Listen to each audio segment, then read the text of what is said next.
Hello, I'm John Deist, long-term resident of Arlington, member of the Finance Committee and town meeting member. And this is? I'm Mary Deist, and I am also a long-term town meeting member.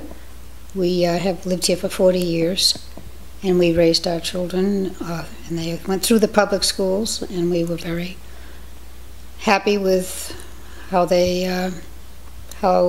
well they did.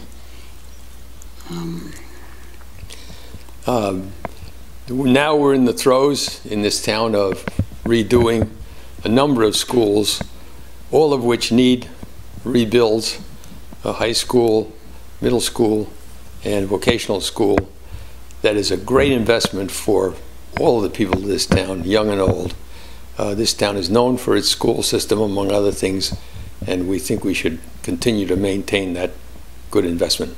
So, we are going to vote for all of the debt exclusions on June 14th.